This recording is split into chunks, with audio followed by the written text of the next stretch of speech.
الحمد لله وحده والصلاة والسلام على من لا نبي بعد أما بعد فإن خير الحديث كتاب الله وخير الهدي هدي محمد صلى الله عليه وسلم وشر الأمور محدثاتها وكل محدثة بدعة وكل بدعة ضلالة وكل ضلالة في النار فأعوذ بالله من الشيطان الرجيم يا أيها الذين آمنوا اتقوا الله حق تقاته ولا تموتن إلا وأنتم مسلمون.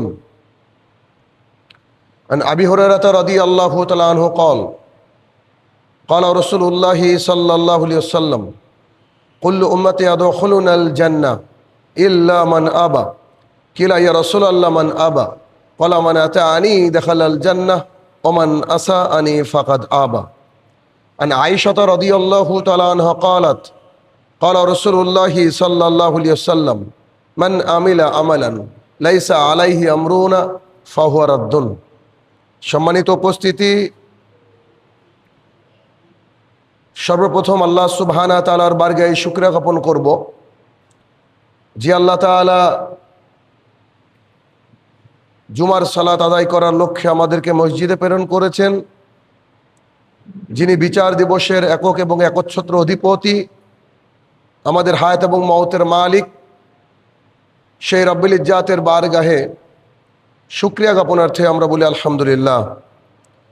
অতঃপর সমগ্র মানব জাতির শিক্ষক, সমগ্র মানব জাতির পথ প্রদর্শক মুহাম্মদুর রাসূলুল্লাহ সাল্লাল্লাহু আলাইহি সাল্লামের ওপর শতকোটি সালাত ও সালাম বর্ষিত হোক, আমরা বলি আল্লাহুম্মা আমিন। আমাদের ধারাবাহিক জুমার আলোচনার বিষয় জান্নাত তথা জান্নাতের নিয়ামত সমূহ। আজকে তার পর্ব 4তম পর্বে জান্নাতের আরও বেশ কিছু নিয়ামতের কথা আমরা কোরআন এবং সুন্নাহ মোতাবেক জানার চেষ্টা করব ইনশাআল্লাহুল আজিজ। আল্লাহ সুবহানাহু ওয়া তাআলা কথা দিয়েছেন মুমিনদের জন্য তিনি জান্নাতকে বরাদ্দ করেছেন। সেখানে কোনো দুঃখ থাকবে না, কষ্ট থাকবে না, চিরকাল মানুষ সেখানে অবস্থান করবে। সেখানে মানুষের কোনো মৃত্যু থাকবে না, শুধু অনাবিল সুখ থাকবে, তাতে থাকবে বিভিন্ন আল্লাহ সুবহানাহু ওয়া তাআলার নিয়ামত রাজি। গতদিন পর্যন্ত বা গত পর্ব পর্যন্ত আমরা জেনেছিলাম যে জান্নাতের নিয়ামতের অন্যতম একটা নিয়ামত হচ্ছে জান্নাতে স্ত্রী। মেয়েদের বৈশিষ্ট্য সম্পর্কে জেনেছিলাম, যা আল্লাহ সুবহানাহু ওয়া তাআলা একজন মুমিন পুরুষকে দিবেন বলে প্রতিশ্রুতি দিয়েছেন কোরআন এবং সুন্নাতে। আজকের প্রথম পয়েন্ট আমরা জানব জান্নাতের বৃক্ষসমূহ। জান্নাতে যে গাছ, এই গাছ আল্লাহ সুবহানাহু ওয়া তাআলা জান্নাতীদের জন্য প্রস্তুত করে রেখেছেন। গাছ এর বৈশিষ্ট্য এবং এই গাছ পাওয়ার উপায় দুনিয়া থেকে, এই দুটো বিষয় আমরা একটু জানার চেষ্টা করব। শুরুর দিকে বলার চেষ্টা করি এভাবে যে জান্নাতের যে নানা রকম সৌন্দর্য রয়েছে, তার মধ্যে কিন্তু অন্যতম সৌন্দর্য হচ্ছে যে নান্দনিক দৃশ্য, তা হচ্ছে গাছ। আমরা যারা শৌখিনতা অবলম্বন করি তারা বাড়ির সামনে, ছাদে বা বিভিন্ন জায়গায় গাছ লাগানোর চেষ্টা করি। কেন? যাতে করে পরিবেশের শোভাবর্ধন হয়।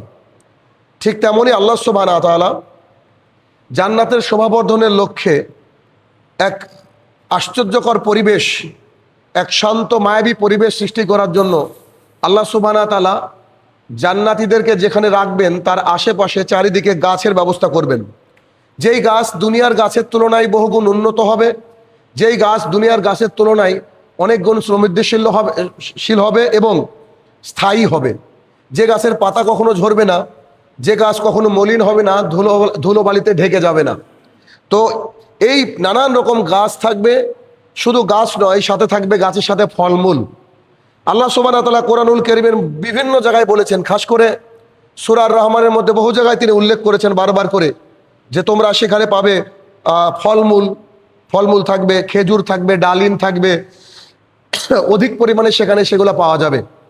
সেখানে থাকবে বাগানসমূহ, নানাবিধ আঙুরের নানা রকমের আইটেম সেখানে আল্লাহ সুবহানাহু ওয়া তাআলা আমাদের জন্য রাখবে। তো এই প্রতিশ্রুতি আল্লাহ সুবহানাহু ওয়া তাআলা দিয়েছেন, অর্থাৎ গাছ হবে সবুজ, তার এক একটা শাখা হবে গোল্ডেন, মানে সোনার সোনার মতো, এবং তার মূল, এগুলো আমরা হাদিস থেকে জানবো পরবর্তী সময় ইনশাআল্লাহ। তাহলে সেখানে আল্লাহ সুবহানাহু ওয়া তাআলা নানান রকম গাছের ব্যবস্থা করেছেন, নানান রকম ফলের ব্যবস্থা করেছেন। সেখানে থাকবে কুল গাছ, আল্লাহ তাআলা বলছেন সেখানে কুল গাছ থাকবে, তবে কুল গাছের কোনো কাঁটা থাকবে না, কেননা কুল আমাদের প্রিয় একটা ফল, বড়ই। তো এটা খেতে গেলে কিন্তু আমাদের অনেক সময় গায়ে কাঁটা বিঁধে, হাতে কাঁটা বিঁধে। সেজন্য আল্লাহ সুবহানাহু ওয়া তাআলা ওখানে কণ্টকবিহীন, কাঁটাহীন কুলের ব্যবস্থা করবেন, যাতে করে জান্নাতীদের সেখান থেকে নিতে অসুবিধা না হয়। এবং কলা গাছ থাকবে, যে কলা গাছ শুরু থেকে শেষ পর্যন্ত একবারে সাজানো থাকবে কাদি কাদি কলা। আল্লাহ সুবহানাহু ওয়া তাআলা এই প্রচুর নিয়ামতের কথা কোরআনুল কারীমের বিভিন্ন জায়গায় বলেছেন। খাস করে বললাম সূরা নাবার মধ্যে রয়েছে, আর আর রহমানের মধ্যে তো অনেক এরকম বর্ণনা রয়েছে। আমরা একটু একটু করে হাদিস দেখার চেষ্টা করবো ইনশাআল্লাহ। তার প্রথম হাদিস হচ্ছে, আবু হুরায়রা রাদিয়াল্লাহু তাআলা আনহু বলেন, রাসূল সাল্লাল্লাহু আলাইহি সাল্লাম বলেছেন, সবচেয়ে বেশি হাদিস যিনি বর্ণনা করেছেন তিনার নাম আবু হুরায়রা রাদিয়াল্লাহু তাআলা আনহু। তিনি বলেন, রাসূল সাল্লাল্লাহু আলাইহি সাল্লাম বলেছেন যে জান্নাতে একটি বৃক্ষ রয়েছে, একটা গাছের কথা বলছেন, যে জান্নাতে একটি বৃক্ষ রয়েছে যার ছায়া দিয়ে, যার ছায়ার তল দিয়ে কোনো অশ্বারোহী ঘোড়ার চালক যদি 100 বছর চলে যায়, 100 বছর যাবৎ চলে যাচ্ছে, তবুও দেখবে যে সেই গাছের ছায়া শেষ হয়নি। সুবহানাল্লাহি ওয়া বিহামদিহি। মানে তখন আল্লাহ রাসূল সাল্লাল্লাহু আলাইহি ওয়াসাল্লাম বললেন যে তুমি যদি পড়তে চাও তো সম্প্রসারিত ছায়া এটা পড়ো। অর্থাৎ সূরা রহমানের মধ্যে আল্লাহ সুবহানাহু ওয়া তাআলা বলেছেন যে ছায়া হবে কত বিস্তৃত, বা আরো অন্যান্য সূরার মধ্যে বলেছেন ছায়া হবে কত বিস্তৃত, সেগুলো তোমরা পড়তে পারো। তাহলে এই হাদিস থেকে কি জানলাম, যে একটা গাছ, এটা কিন্তু মামুলি বিষয় নয়। একটা গাছের ছায়া কত দূর অবধি থাকতে পারে, 1 ধাপ 2 ধাপ 10 ধাপ, আচ্ছা 50 ধাপ 100 ধাপ। কিন্তু তিনি বলছেন যে একটা গাছ রয়েছে জান্নাতে, এমন গাছ, যেই গাছের গোড়া থেকে যদি একজন অশ্বারোহী ঘোড় চালক, সবচেয়ে দ্রুতগামী ঘোড়া চালাতে পারে এমন একজন মানুষ, সে যদি গাছের গোড়া থেকে ঘোড়া চালাতে শুরু করে, সে 100 বছর পর যেখানে গিয়ে থামবে, সেখানেও উপরের দিকে তাকিয়ে দেখবে যে সেখানে গাছের ছায়া বিদ্যমান। তাহলে গাছ কত বিশাল, গাছের ডালপালা কতদূর বিস্তৃত, ছায়া কতদূর মানে প্রশস্ত, এটা আমাদের মানে এর থেকে, হাদিস থেকে আমরা কিছুটা হলে অনুধাবন করার চেষ্টা করি। পরের হাদিস, আবু সাঈদ খুদরি রাদিয়াল্লাহু তাআলা আনহু বলেন, একজন ব্যক্তি রাসূল সাল্লাল্লাহু আলাইহি সাল্লামকে বললেন, হে আল্লাহ রাসূল সাল্লাল্লাহু আলাইহি সাল্লাম, একজন ব্যক্তি এসে বলছেন যে যে ব্যক্তি আপনাকে দেখেছে, খুব ইন্টারেস্টিং হাদিস, অসাধারণ হাদিস, যে ব্যক্তি আপনাকে দেখেছে এবং আপনার প্রতি বিশ্বাস স্থাপন করেছে, তার মানে রাসূল সাল্লাল্লাহু আলাইহি সাল্লামকে যেই দেখেছে সেই বিশ্বাস স্থাপন করেছে এমনটা নয়। আবু জেহেল, উতবা, সায়বা এরা তো বিশ্বাস স্থাপন করেনি। এই জন্য কি বলছেন, একজন ব্যক্তি তিনি ডাক দিয়ে বলছেন, জি হে আল্লাহ রাসূল সাল্লাল্লাহু আলাইহি সাল্লাম, যে আপনাকে দেখেছে এবং আপনার প্রতি বিশ্বাস স্থাপন করেছে, তার জন্য কি তুবা গাছের সুসংবাদ রয়েছে? তুবা গাছ, এটা কি হাদিসের শেষে জানবো ইনশাআল্লাহ। তো যে আপনাকে দেখেছে এবং বিশ্বাস স্থাপন করেছে, তার জন্য কি তুবা গাছের সুসংবাদ রয়েছে? তখন তিনি বললেন, মানে রাসূল সাল্লাল্লাহু আলাইহি ওয়াসাল্লাম বললেন, হ্যাঁ, যে ব্যক্তি আমাকে দেখেছে এবং আমার উপরে বিশ্বাস স্থাপন করেছে, তার জন্য রয়েছে তুবা গাছ। তার জন্য কি রয়েছে? তার জন্য রয়েছে তুবা গাছ। আমি ভাবছিলাম হাদিসটা এতদূর পড়ে, যে হাদিসটা যদি এখানে শেষ করে দিতেন তাহলে আমরা মায়ুস হতাম। আমরা দূর থেকে তো তাকে দেখিনি, আমাদের জন্য কি অফার আছে? এটা তো সাহাবায়ে কেরাম হয়ে গেল, বা যারা ওই মুহূর্তে হেদায়েত পেয়েছেন তাদের কথা হয়ে গেল। তো সে হাদিসে রাসূল সাল্লাল্লাহু আলাইহি ওয়াসাল্লাম বলছে, অতঃপর তুবা গাছ, অতঃপর তুবা গাছ, অতঃপর তুবা গাছ, মানে 3 বার তিনি উল্লেখ করলেন, অতঃপর তুবা গাছ, অতঃপর তুবা গাছ, অতঃপর তুবা গাছ। এ কথা বলে তিনি বললেন, যে ব্যক্তি আমার উপরে বিশ্বাস স্থাপন করেছে, আমার উপরে বিশ্বাস স্থাপন করেছে, ঈমান এনেছে, আমি মুহাম্মদ সাল্লাল্লাহু আলাইহি ওয়াসাল্লাম, আমি আল্লাহ রাসূল, আমাকে মেনে নিতে হবে, এইটাকে যে বিশ্বাস করে নিয়েছে, তাকেও তুবা গাছ দেওয়া হবে, যে আমাকে, আমার প্রতি ঈমান এনেছে কিন্তু আমাকে দেখেনি। সুবহানাল্লাহি ওয়া বিহামদিহি। মানে এটা আমাদের উপরেও অ্যাপ্লাই হবে হাদিসটা। তাহলে প্রথম অংশ কি? তাকে জিজ্ঞাসা করা হলো, রাসূল সাল্লাল্লাহু আলাইহি ওয়াসাল্লাম জিজ্ঞাসা করা হলো যে আপনাকে দেখেছে এবং ঈমান এনেছে, তাকে কি তুবা গাছ দেওয়া হবে? তিনি বললেন, জি, তুবা গাছ দেওয়া হবে। অতঃপর তিনি বললেন 3 বার যে তুবা গাছ তার জন্য, তুবা গাছ তার জন্য, তুবা গাছ তার জন্য। কার জন্য? যে আমার উপরে বিশ্বাস স্থাপন করেছে অথচ আমাকে দেখে নি। 3 বার তার উপরে অফার। কেন? যারা দেখেছে তারা বিশ্বাস করবে, এটাই স্বাভাবিক। কিন্তু যারা দেখেনি তারা বিশ্বাস স্থাপন করতে হয়তো টালমাটাল বাহানা করবে ইত্যাদি। কিন্তু আমরা না দেখেও একেবারে পূর্ণ বিশ্বাস অর্জন করার চেষ্টা করছি, বিশ্বাস স্থাপন করেছি। তাহলে সেই জন্য বলছে যে আমাকে দেখেনি তার জন্য রয়েছে তুবা গাছের সুসংবাদ। জনৈক ব্যক্তি রসুল সাল্লাল্লাহু আলাইহি সাল্লামকে এখন জিজ্ঞাসা করলেন, আচ্ছা আল্লাহ রসুল সাল্লাল্লাহু আলাইহি সাল্লাম, তুবা গাছ কি? এই যে তুবা গাছের অফার শুনলাম, তুবা গাছটা কি? তিনি বললেন তা হচ্ছে জান্নাতের একটা বৃক্ষ, জান্নাতের একটা গাছ, যার ছায়া হবে 100 বছর চলার পথের সমান। সুবহানাল্লাহ। যে গাছের ছায়ায় থাকবে কত দূর? 100 বছর চলার রাস্তা, 100 বছর পার হয়ে দেখবে যে সেই গাছের ছায়া রয়েছে। সবচেয়ে আশ্চর্য বিষয় এই হাদিসের, আমি যেটা আমার কাছে মনে হয়েছে যে সবচেয়ে আশ্চর্যের, তা কি? এই গাছের ছাল, এই গাছের চামড়া, স্কিন, এই গাছের ছাল দিয়ে জান্নাতীদের পোশাক তৈরি করা হবে। চিন্তা করা যায়? জান্নাতীদের পোশাকের বর্ণনা গতদিন দিচ্ছিলাম, যে যেই পোশাক এতটা মোলায়েম, এতটা নরম, এতটা পাতলা হবে, যার মধ্যে থেকে হুরদের মজ্জা পর্যন্ত দেখা যাবে।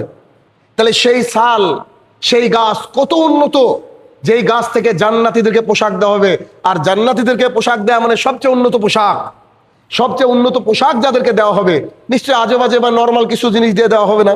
আর সেই গাছটার নাম হচ্ছে তুবা গাছ। এই তুবা গাছ পাবে তারা যারা আল্লাহ রাসূল সাল্লাল্লাহু আলাইহি সাল্লামকে দেখেছে এবং ঈমান এনেছে, আর যারা দেখেনি কিন্তু তার উপরে ঈমান এনেছে, এই তুবা গাছ পাবে। আর এই তুবা গাছের অন্যতম বৈশিষ্ট্য হচ্ছে এর ছাল দিয়ে জান্নাতীদের কি পোশাক বানিয়ে দেওয়া হয়। সুবহানাল্লাহ। তাহলে এই গাছ এতটা গুরুত্বপূর্ণ। আর যার ছায়া কি হবে না, শেষ হবে না। শুরুতে যে হাদিসটা বলেছিলাম আবু হুরায়রা রাদিয়াল্লাহু তাআলা থেকে বর্ণিত, এটা বুখারী শরীফের হাদিস, বুখারীর হাদিস 3252 নম্বর হাদিস। আর এটা হচ্ছে মুসনাদ আহমদের হাদিস 11691 নম্বর হাদিস। তাহলে অত্র দুই সহিহ হাদিস থেকে আমরা দুটো জিনিস পেলাম, যার কমন একটা জিনিস, তা কি? যে জান্নাতে এমন গাছ দেওয়া হবে যেই গাছের ছায়া 100 বছর এর দূরত্ব থেকেও গাছ থাকবে। তার মানে জান্নাতি ব্যক্তিদেরকে এই গাছ দেওয়া হবে। আচ্ছা, এরপরে আমরা আরো একটা হাদিস এখানে দেখার চেষ্টা করব, আর তা হচ্ছে আবু উমামা রাদিয়াল্লাহু তাআলা আনহু বলেন, রাসূল সাল্লাল্লাহু আলাইহি সাল্লামের সাহাবীগণ বলতেন যে নবী করিম সাল্লাল্লাহু আলাইহি সাল্লামের নিকট যখন বেদুইন আসতো, বেদুইন কেন, এই প্রেক্ষাপটটা একটু বলে নি। মানে রাসূল সাল্লাল্লাহু আলাইহি সাল্লাম বেশি প্রশ্ন করা পছন্দ করতেন না, বেশি প্রশ্ন করা তিনি পছন্দ করতেন না। তিনি কিন্তু একটা হাদিসে মারাত্মকভাবে বলেছিলেন যে অতিরিক্ত প্রশ্ন করা এটা সমস্যা, এরকম প্রশ্ন করা ঠিক নয়। তো সাহাবাই কেরাম দেখলো যে আমরা প্রশ্ন করব, তিনি এত বড় মানুষ, আমরা প্রশ্ন করব না, মানে অতিরিক্ত প্রশ্ন করলে তো তিনি যখন রাগ করেন আল্লাহ অখুশি হন, এটা কেমন, থাক আমরা করব না, এটা সাহাবাই কেরাম ভাবতেন। তো বেদুইন এরা তো মূর্খ, একেবারে গ্রামে গোগায়ে থাকে, এদের তোর হুশ হিসাব নাই, এসেই প্রশ্ন করা শুরু করে দিত। তো সাহাবাই কেরাম বলছেন যে যখন কোনো বেদুইন আসতো প্রশ্ন করার জন্য তখন আমরা খুশি হতাম। কেন? আমরা তো প্রশ্ন করার সুযোগ পেতাম না, আমরা প্রশ্ন করার সুযোগ পেতাম না, মানে আমাদের ভয় লাগতো বা লজ্জা লাগতো যে বারবার একই প্রশ্ন করব, তিনি ব্যস্ত মানুষ ইত্যাদি, তাদের এই বিষয়গুলো তিনি উল্লেখ করছেন। তো তিনি বলছেন যে আমাদের খুব উপকার হতো বেদুইন আসলে। তো এক বেদুইন আসলো, এসে বলছেন, হে আল্লাহ রসুল সাল্লাল্লাহু আলাইহি সাল্লাম, এক বেদুইন এসে প্রশ্ন করছেন রসুল সাল্লাল্লাহু আলাইহি সাল্লামকে। কি প্রশ্ন করছেন? এসে বলছেন যে পবিত্র কোরআনে এমন একটা গাছের উল্লেখ রয়েছে, পবিত্র কোরআনুল কারীমের মধ্যে এমন একটা গাছের উল্লেখ রয়েছে যা মানুষকে কষ্ট দেয়, যা মানুষকে কষ্ট দেয়। মানে পবিত্র কোরআনে একটা গাছের উল্লেখ রয়েছে যা মানুষকে কষ্ট দেয়। আর আমি দেখছি এই গাছটি, যে গাছটি কষ্ট দেয় মানুষকে, এই গাছটি জান্নাত, মানে জান্নাতে যারা যাবে তার অধিবাসী যারা হবে, জান্নাতের অধিবাসী, তাদেরকে আল্লাহ তাআলা দিবেন। মানে কোরআনে বর্ণিত এমন একটা গাছ আছে যে গাছটা দুনিয়ার মানুষকে কষ্ট দেয়, আমি দেখেছি দুনিয়াতে কষ্ট দিতে, কিন্তু আল্লাহ তাআলা আবার বলছেন এই গাছটা জান্নাতীদেরকে দেওয়া হবে, এই গাছটা জান্নাতীদেরকে দেওয়া হবে। তো দুনিয়াতে কষ্ট দিবে যে গাছ, সে গাছ আবার জান্নাতীদেরকে দেওয়া হবে, তো সেখানেও তো তারা কষ্ট পাবে। তখন রাসূল সাল্লাল্লাহু আলাইহি ওয়াসাল্লাম তাকে বললেন সেটা কোন গাছ? কোন গাছ তুমি এমন দেখেছো যেটা জান্নাতে দেওয়া হবে, দুনিয়াতে মানুষকে কষ্ট দেয়, তার মানে জান্নাতে কষ্ট দেবে? জান্নাতে তো কষ্ট দিবে না, তাহলে এটা কোন গাছ? তখন তিনি বললেন কুল গাছ, বড়ই গাছ, ওই যে কুল পাড় থেকে কাটা লাগে হাতে, বড়ই গাছ। তখন রাসূল সাল্লাল্লাহু আলাইহি ওয়াসাল্লাম মানে উনি ব্যাখ্যা করলেন যে কুল গাছ ওই যে কাটা থাকে, আর কুল তুলতে গেলে কাটা ফুটে যায় হাতে। তখন রাসূল সাল্লাল্লাহু আলাইহি ওয়াসাল্লাম বললেন, তুমি কি এটা পড়োনি? তুমি কি এটা পড়োনি যেখানে আল্লাহ সুবহানাহু ওয়া তাআলা বলছেন যে কুল গাছ দেওয়া হবে, এটা কণ্টকবিহীন, কাটা মুক্ত। তখন তিনি ওই আয়াতটা পাঠ করে তাকে শোনালেন যে শোনো, কুল গাছ যেটা দেওয়া হবে সেটা কাটা থাকবে না, সেটা কাটা থাকবে না। আর শুনে রাখো, এই প্রত্যেক যেখানে কাটা আছে দুনিয়ার বুকে কুল গাছে, ওই প্রত্যেকটা কাটার জায়গায় আল্লাহ সুবহানাহু ওয়া তাআলা জান্নাতে ফলের ব্যবস্থা করে দেবেন। মানে কাটার বিনিময়ে কি দিবেন? ফলের ব্যবস্থা করে দেবেন। আর প্রত্যেকটা কুলের 72 প্রকারের স্বাদ থাকবে, সুবহানাল্লাহি বিহামদিহি।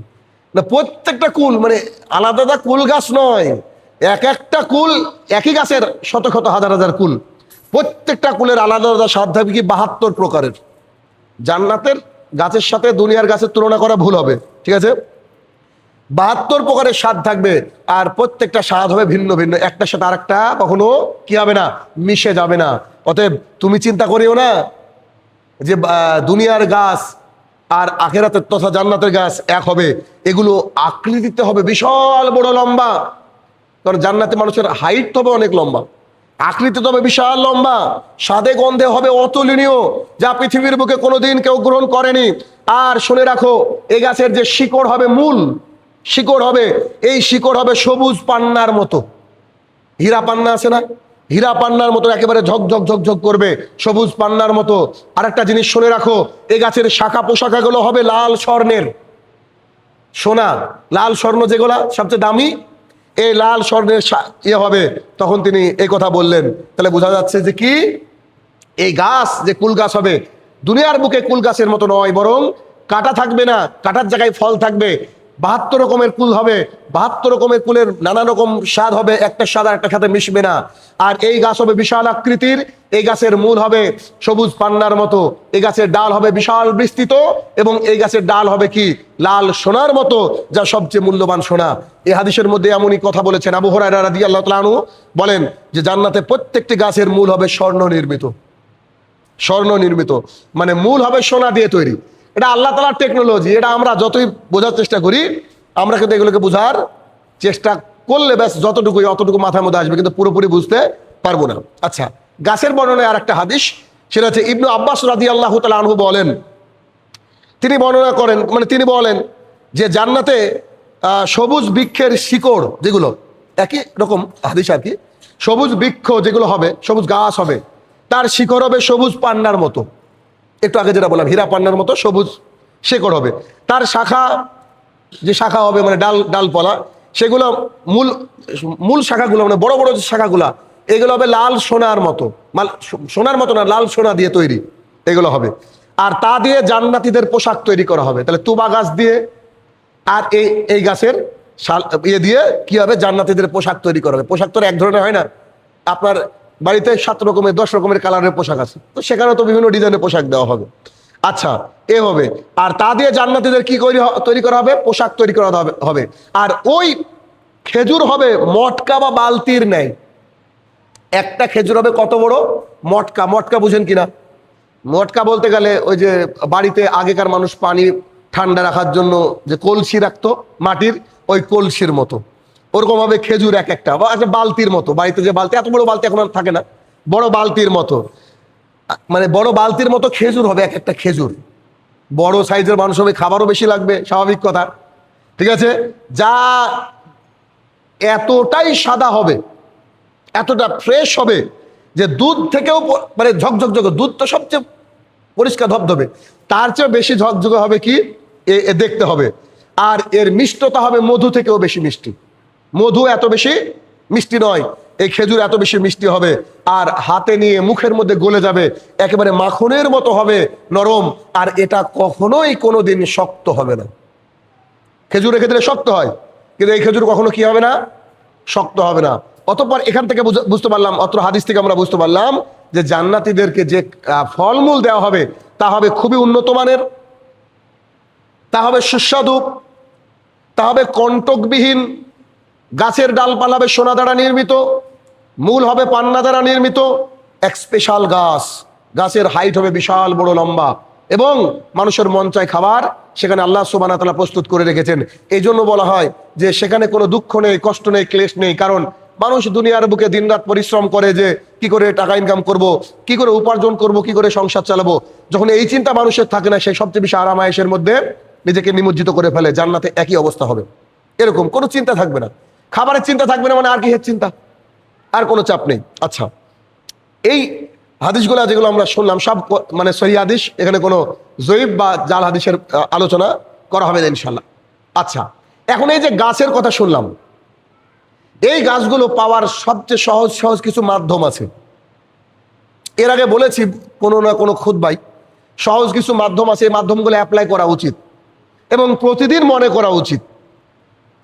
তো এই বৃক্ষ জান্নাতে যে গাছ, এই গাছ অর্জনের কিছু মাধ্যম আমি আপনাদেরকে তুলে ধরার চেষ্টা করব, যে এই গাছ যাতে করে আমরা দুনিয়ার বুক থেকে রেডি করতে পারি। জান্নাতে আমাদের গাছ থাকবে, এগুলো যেন দুনিয়ার বুক থেকে আমরা কি করতে পারি, প্রস্তুত করতে পারি, রেডি করতে পারি। তার জন্য আমরা কয়েকটা হাদিস শুনবো। হাদিস নম্বর 1, জাবের রাদিয়াল্লাহু তাআলা আনহু বলেন, রাসূল সাল্লাল্লাহু আলাইহি সাল্লাম বলেছেন, যে ব্যক্তি এই দোয়া পড়বে, যে ব্যক্তি এই দোয়া পড়বে, বলে তিনি একটা দোয়া বললেন, তার জন্য জান্নাতে একটি খেজুর বৃক্ষ রোপণ করা হবে।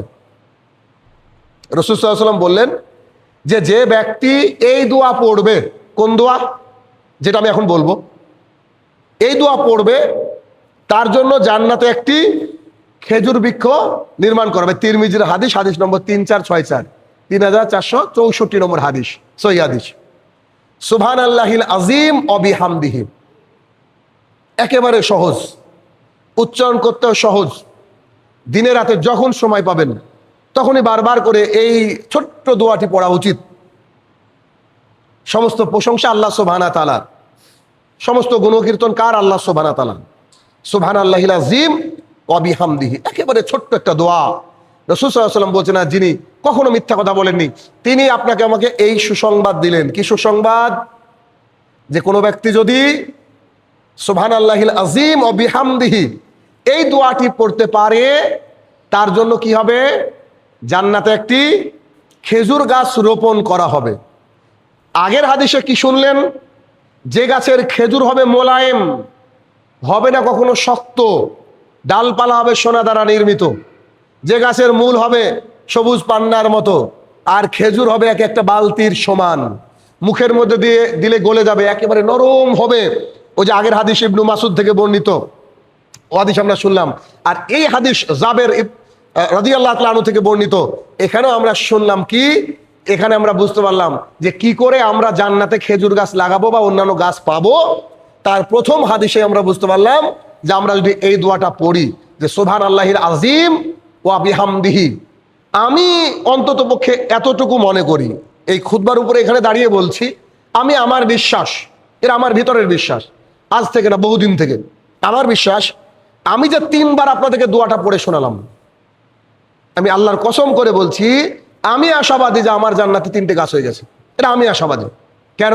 কারণ রাসূল সাল্লাল্লাহু আলাইহি ওয়াসাল্লাম তো কখনো মিথ্যা কথা বলবেন না, আর তিনি এসে এই কথা সাহাবায়ে কেরামের সামনে শোনাচ্ছেন যে তোমরা যদি এই দোয়া পড়ো তো জান্নাতে তোমার জন্য কি হবে, গাছ নির্মাণ হবে, গাছ লাগানো হবে, ওটা আল্লাহ তাআলার ফেরেশতারা লাগাবে।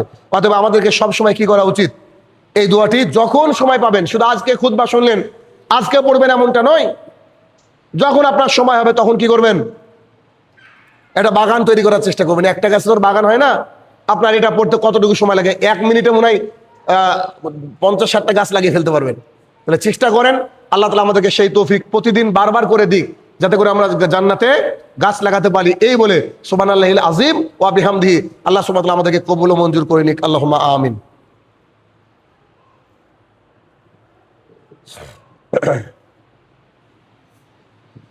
আলহামদুলিল্লাহি ওয়াহদা ওয়াসসালাতু ওয়াসসালামু আলা মান লা নাবিয়্যা বাদা, আম্মা বাদ।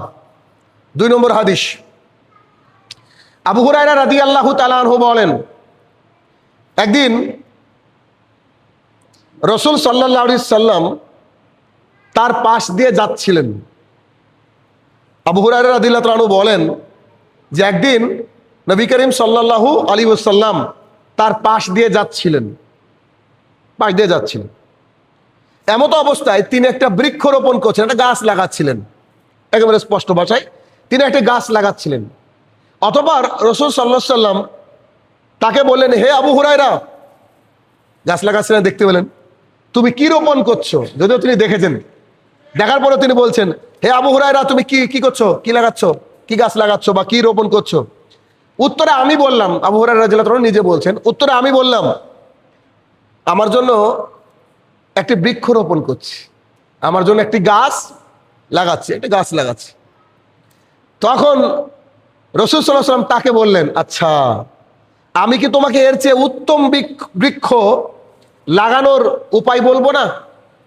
আমি কি তোমাকে এর চেয়ে আরো উত্তম গাছ লাগানোর উপায় বলবো না? আরো উত্তম বৃক্ষ লাগানোর কথা বলবো না? তখন তিনি বললেন, হ্যাঁ আল্লাহ রাসূল সাল্লাল্লাহু আলাইহি ওয়াসাল্লাম, অবশ্যই, বলেন। তখন তিনি বললেন, তাহলে তুমি এই দোয়াটি পড়ো। একটা দোয়া শিখালেন, তুমি এই দোয়াটি পড়ো। এরপরে তিনি একটা দোয়া বললেন, দোয়াটি পরে বলছেন, এই দোয়াটি পড়ো। এরপরে বললেন যে এই দোয়াটি তুমি যদি পড়ো তো তোমার জন্য জান্নাতে একটি গাছ নির্মাণ করা হবে। একথা বলার পরে বললেন, তবে প্রত্যেকবার পাঠের বিনিময়ে জান্নাতে তোমার জন্য একটি বৃক্ষ রোপণ করা হবে। সুবহানাল্লাহ বিহামদিহি। ইবনু মাজার হাদিস 3807, মানে 3807 নম্বর হাদিস। কি দাঁড়ালো? যে আবু হুরায়রা রাদিয়াল্লাহু তাআলা আনহু তিনি একটা বৃক্ষরোপণ করছিলেন। আচ্ছা, তো বৃক্ষরোপণ করা অবস্থায় রাসূল সাল্লাল্লাহু আলাইহি ওয়াসাল্লাম পাশ দিয়ে যাচ্ছিলেন, আর তাকে বললেন যে কি লাগাচ্ছ? তো বলছে গাছ লাগাচ্ছি। আচ্ছা, ঠিক আছে, ভালো, গাছ লাগানো ভালো। আচ্ছা, তোমাকে কি আমি এর চেয়ে উত্তম বৃক্ষ লাগানোর কথা বলবো না? আরো ভালো গাছ, উন্নত গাছ? তখন বললেন, অবশ্যই বলেন। তখন তিনি তাকে বললেন, একটা দোয়া পড়ো। এই দোয়া তুমি যতবার পড়বা ততবার তোমার জান্নাতে কি করা হবে? গাছ লাগানো হবে। দোয়াটি কি? দোয়াটি হচ্ছে সুবহানাল্লাহি, পুরোটা বলছি, সুবহানাল্লাহি ওয়ালহামদুলিল্লাহি, মানে পরপর, সুবহানাল্লাহি ওয়ালহামদুলিল্লাহি ওয়া লা ইলাহা ইল্লাল্লাহু আল্লাহু আকবার। এই যে কাটা যদি বলি, প্রথমে সুবহানাল্লাহ, একেবারে স্পষ্ট, একেবারে কাটা বোঝেন। সুবহানাল্লাহ, আলহামদুলিল্লাহ, এর সাথে শুধু লা ইলাহা ইল্লাল্লাহি যোগ করবেন। সুবহানাল্লাহ, আলহামদুলিল্লাহ, লা ইলাহা ইল্লাল্লাহ আর আল্লাহু আকবার। এটা আরো হাদিস আছে, আমি অন্য কোনো দিন শোনাবো, ইন্টারেস্টিং হাদিস। এটা বলে যে দোয়া করবে সে দোয়া কিন্তু আল্লাহ কবুল করবে, এমন হাদিসও আছে। তাহলে সুবহানাল্লাহ, এরপরে হচ্ছে আলহামদুলিল্লাহ, এরপরে লা ইলাহা ইল্লাল্লাহ, আর শেষে হচ্ছে আল্লাহু আকবার। এখন আপনি সুবহানাল্লাহি লাগিয়ে দিলেন, এরপরে আলহামদুলিল্লাহি, এরপরে লা ইলাহা ইল্লাল্লাহু আল্লাহু আকবার, শেষে ইল্লাল্লাহু হবে, আল্লাহু আকবার। এই দোয়াটা যে যতবার করে পড়বে, একবার নয় যে একবার পড়লাম মানে একটা গাছ লাগানো হলো তারপরে সব বন্ধ হয়ে গেল, এমনটা নয়। যতবার একজন বান্দা পড়বে আল্লাহ সুবহানাহু ওয়া তাআলা কি করবেন? ততবার তাকে একটা করে বৃক্ষ লাগাবেন। এজন্য আপনি বাইকে যাচ্ছেন, সাইকেলে যাচ্ছেন, মাঠে যাচ্ছেন, যেখানে যাচ্ছেন, সুবহানাল্লাহ, আলহামদুলিল্লাহ, লা ইলাহা ইল্লাল্লাহ, আল্লাহু আকবার, এই পড়তে থাকেন। আপনি যেরকম কাটা পড়েন তো একই ব্যাপার। সুবহানাল্লাহ, আলহামদুলিল্লাহ, লা ইলাহা ইল্লাল্লাহ, আল্লাহু আকবার। মানে এর মধ্যে আল্লাহ সুবহানাহু ওয়া তাআলা অনেকগুলা গুণ রয়েছে। এর মানে কি? যে যাবতীয় প্রশংসা, মানে সুবহানাল্লাহ, আলহামদুলিল্লাহ মানে কি? যাবতীয় প্রশংসা আল্লাহ সুবহানাহু ওয়া তাআলার জন্য। এরপরে বলছেন লা ইলাহা ইল্লাল্লাহ, না, তিনি ছাড়া কোনো হক মাবুদ নেই। আপনি আল্লাহকে প্রতিশ্রুতি দিচ্ছেন।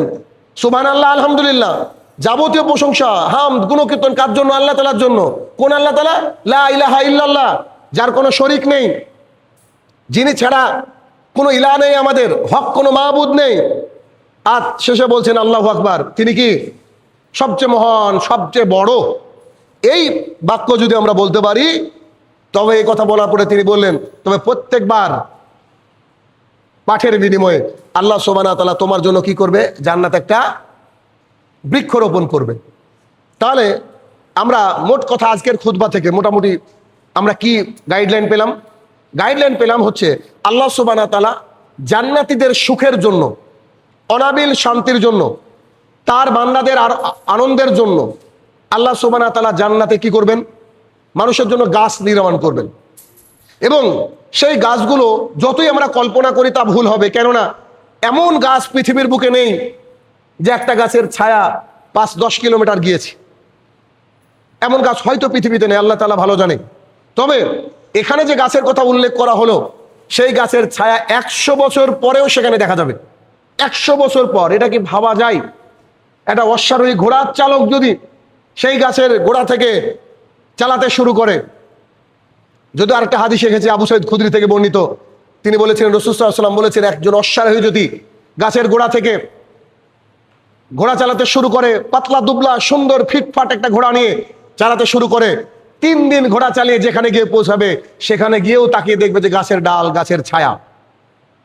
কিন্তু আজকে তার চেয়ে আরো বেশি সুন্দর হাদিস শুনলাম যে 100 বছর পর ঘোড়া চালিয়ে দেখবে, ওখানে গিয়ে তাকিয়ে দেখবে সেখানেও গাছের ছায়া। এই গাছ আল্লাহ তাআলা দিবেন, যেই গাছের ছায়ার মধ্যে অনাবিল শান্তি, সুখ, সমৃদ্ধি লুকিয়ে আছে। শুধুমাত্র এটা বললাম না, সেই সাথে বললাম যে এই জান্নাতে যদি আমরা গাছ পেতে চাই তো ক্রাইটেরিয়া কি, কিভাবে পাবো? তো পাওয়ার তো মাধ্যম আছে। পাওয়ার দুটো একেবারে শর্টকাট মাধ্যম বলে দিলাম, একেবারে শর্টকাট মাধ্যম। তার প্রথমটা কি বললাম? যে আমরা সব সময়, আমরা যেখানে থাকি, যে অবস্থায় থাকি না কেন, আমরা সব সময় বলবো সুবহানাল্লাহিল আযীম ওয়া বিহামদিহি। ব্যাস, এতটুকু বলা যেতেই পারে। ন্যানো সেকেন্ড সময় লাগছে। কতটুকু সময় লাগছে?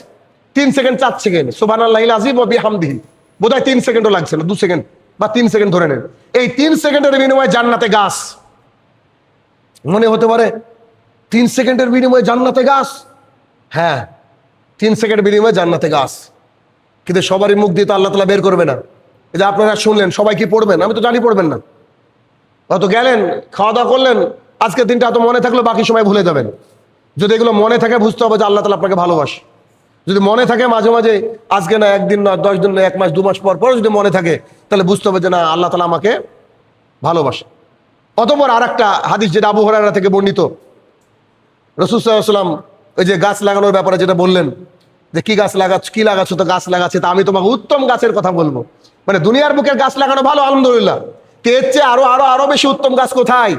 যদি কারোর জন্য কোনো গাছ জান্নাতে থাকে। আর এই গাছের একটা রাস্তা তিনি বলে দিলেন যে সুবহানাল্লাহি, মানে আল্লাহর প্রশংসা করেন, আলহামদুলিল্লাহি আল্লাহর প্রশংসা করেন, লা ইলাহা ইল্লাল্লাহ আল্লাহ তাআলা এক, এই সার্টিফিকেট দেন, আল্লাহ তাআলাকে বলেন, উইটনেস করেন যে আমি স্বীকার করছি আপনি ছাড়া কোনো হক মাবুদ নেই। আর শেষে বলছেন যে আল্লাহু আকবার, তিনি হচ্ছেন সবচেয়ে মহান, তিনি হচ্ছেন সবচেয়ে বড়। এটা যদি আমরা পড়তে পারি, গাছ লাগানো হবে। এবং রাসূল সাল্লাল্লাহু আলাইহি ওয়াসাল্লাম এতটুকু বলে দিলেন যে রিপিটেড টাইম তুমি যদি পড়ো, তোমাকে রিপিটেড গাছ জান্নাতে দেওয়া হবে। তাহলে এই যে ছোট্ট ছোট দোয়া, এগুলো শিখতে, এগুলো মুখস্থ রাখতে সময়ও ব্যয় করতে হয় না। বাড়ি গিয়ে আবার আপনাকে জানতে হবে এমনটাও নয়, এটা অলরেডি আপনাদের মুখস্থ হয়ে গেছে। তাহলে এই দোয়া পড়ে কি করবেন? যাতে করে জান্নাতে গাছ থাকে, নিজের বাগান থাকে, সেই ব্যবস্থা কিন্তু দুনিয়া থেকে করতে হবে। মারা যাওয়ার পর যদি আমি মনে করি যে জান্নাতে একটা ডাল লাগাবো গাছের, তাও সম্ভব নয়। তাহলে মারা যাওয়ার আগে আমাকে কি করতে হবে? যাতে করে আমি জান্নাতে এই গাছ পাই, তার সুব্যবস্থা করতে হবে। আল্লাহ সুবহানাহু ওয়া তাআলা আমাদেরকে জান্নাতে যেন আমরা এই গাছ পেতে পারি, আল্লাহ তাআলা সেই তৌফিক আদা করুক। আল্লাহুম্মা আমিন। এই দোয়াগুলো যেন আমরা প্রতিদিন বারবার করে পড়তে পারি, আল্লাহ আমাদেরকে সেই তৌফিক আদা করুক। আল্লাহুম্মা আমিন। হে আমার প্রতিপালক, যারা কবরের তলে শায়িত, জানি না কি হালে রয়েছে, তারা যদি ক্ষমার যোগ্য হয় মাবুদ, তাদেরকে তুমি ক্ষমা দান করো। আল্লাহুম্মা আমিন। হে আমার প্রতিপালক, আমরা যারা হালাল রুজির সন্ধানে হালাল রুজি খুঁজছি মাবুদ, তাদেরকে তুমি হালাল রুজি দিয়ে সম্পৃক্ততা দান করো। আল্লাহুম্মা আমিন। হে আমার প্রতিপালক, আমরা যেন হারাম থেকে, অশ্লীলতা থেকে, বেহাপনা থেকে যেন দূরে থাকতে পারি, আল্লাহ তুমি সেই তৌফিক আদা করো। আল্লাহুম্মা আমিন। হে আমার প্রতিপালক, আমরা যেন কোরআন এবং সুন্নাহ মোতাবেক, তোমার দিক নির্দেশনা মোতাবেক আমরা যেন চলতে পারি, আল্লাহ তুমি সেই তৌফিক আদা করো। আল্লাহুম্মা আমিন।